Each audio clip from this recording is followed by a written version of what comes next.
Bonjour à tous, on se retrouve pour une nouvelle analyse technique aujourd'hui sur la paire euro-yen et nous sommes le 12 octobre, nous allons faire cette analyse en journalier, quasi je pense exclusivement ou même exclusivement. Alors la dernière fois qu'on avait fait une analyse sur cette paire, ça remonte à pas mal et j'avais donné une analyse haussière. Alors j'ai attendu pour faire une vidéo et pour donner un avis sur ma précédente analyse, de voir ce qui se passe parce que souvent avec les triangles, alors le triangle en question il était ici. On a pas mal de mouvements et surtout c'est pas toujours très clair. Et là, eh bien, on va revenir dessus. Donc souvent ce qui arrive avec les triangles symétriques en l'occurrence, c'est qu'après et je l'avais signalé durant la vidéo, hein, et même ensuite parce que c'est souvent comme ça, il y a une forte pression haussière en départ. Et alors soit ça accélère très très vite et alors là ça s'arrête plus. Ça arrive et du coup là c'est quasiment intradable, mais là c'était pas le cas. Soit eh bien on a un pullback, le plus souvent eh bien il dure et il va souvent soit chercher la résistance ici oblique qui est le niveau de pullback naturel, soit il va carrément chercher le support pour aller chercher le canal finalement pour reprendre appui. Et c'est pour ça que souvent on fait sauter les stops. Alors je me rappelle plus où j'avais donné le stop. Je pense que j'avais dû le donner large, mais j'expliquerai ça dans la description de la vidéo au-dessus afin de pouvoir resituer le contexte d'analyse. Mais je pense que j'avais dû être large parce que là il y avait quand même un fort potentiel de pullback étant donné l'accélération haussière prononcée. Alors maintenant, bien maintenant je reste haussier. Pourquoi? Parce que finalement le pullback s'est réalisé.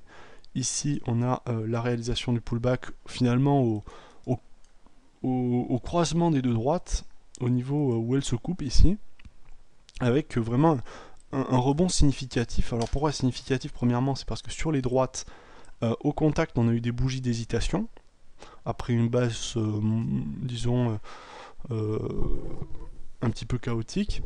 Hein, vous voyez, c'est assez diffus le mouvement sur la phase de baisse. Montre bien que c'est un pullback, hein, on attend un niveau de support. Et ensuite, donc sur les droites, il y a eu une phase d'hésitation, qu'on note ici avec trois bougies pas très claires. Et ensuite, eh bien, un fort mouvement de reprise haussière qui vient passer les petits plus hauts ici de la dernière de la période baissière. Et une continuation derrière pour la journée donc, du 11, donc hier, vendredi. Donc jeudi et vendredi ont été bien haussiers.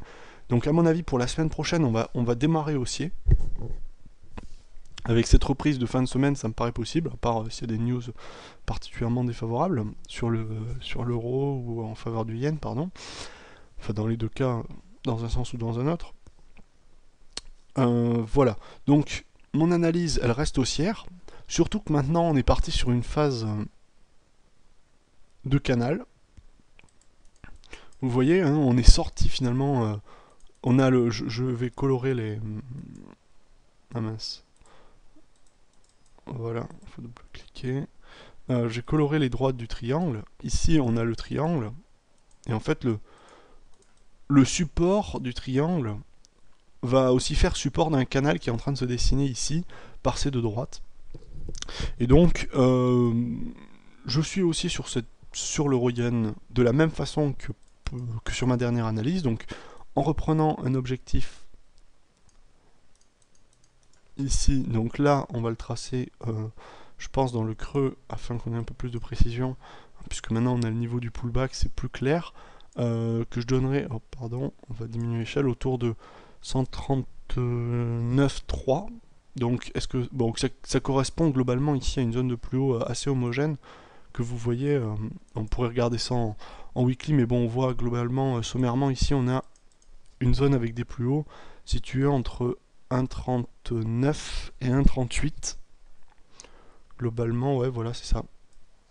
Donc, je vais être aussi jusque là.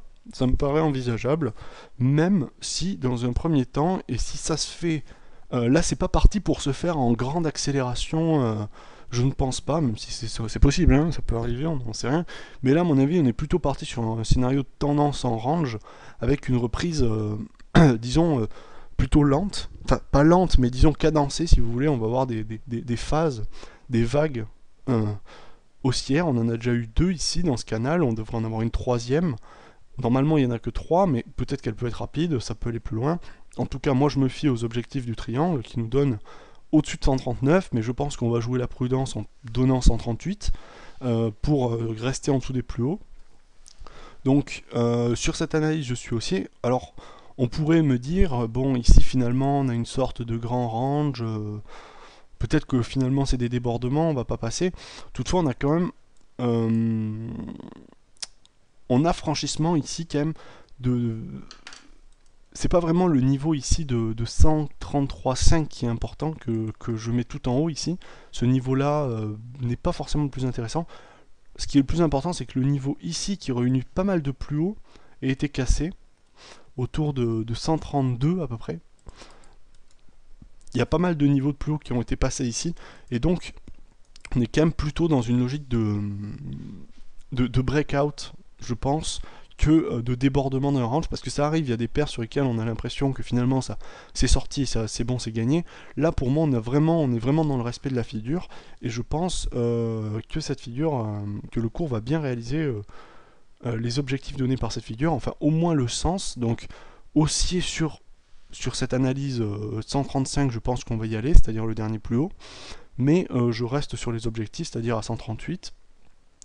Comme stop, là on peut pas mettre, on n'a pas de plus bas très proche ici, enfin très rapproché je dirais, hein, pas dans le temps mais dans la distance. Donc je donnerais 131, alors c'est sûr c'est un peu loin, mais on n'a pas vraiment de niveau inférieur. Alors on peut serrer volontairement, mais je dirais que le niveau le plus sûr d'un point de vue technique, d'un point de vue analyse graphique, c'est 131. Bon, ça reste acceptable, sachant qu'on est à 133 et qu'on va à 138. On en a 2 pour 5 à peu près. Bon, on reste sur un ratio supérieur à 1, ce qui est plutôt ce qui reste profitable. Enfin, c'est pas que ça reste profitable, ça pourrait être profitable dans l'autre sens, ça veut rien dire. Mais disons que si on sent que le scénario va se réaliser, si ça va marcher, autant serrer le stop globalement. Donc là, il est pas trop loin. Toutefois, il reste à des niveaux de sécurité, je dirais optimale. De toute façon, on ne peut pas mettre plus bas parce que plus bas, il n'y a rien d'autre. C'est vraiment le plus bas à 131, c'est à mon avis le plus cohérent, et comme objectif 138. Voilà. Donc je garde l'analyse de la dernière fois parfaitement. C'était pour signaler finalement que maintenant on était sur la reprise. Je pense qu'on est sur la reprise haussière. On est vraiment, maintenant c'est parti. Si par contre ça retournait à baisser, là je pense que j'invaliderais le scénario, même avant 131, si on était parti pour rebaisser. Si on passait pas la barre des 134, 135, on repassait sous les 132, il y a des chances que j'invalide mon scénario, mais on peut pas positionner ça comme stop, parce qu'il peut toujours y avoir de la volatilité, on voit qu'il y en a pas mal sur cette paire. Voilà, j'espère que cette vidéo vous aura plu, et je vous dis à la prochaine.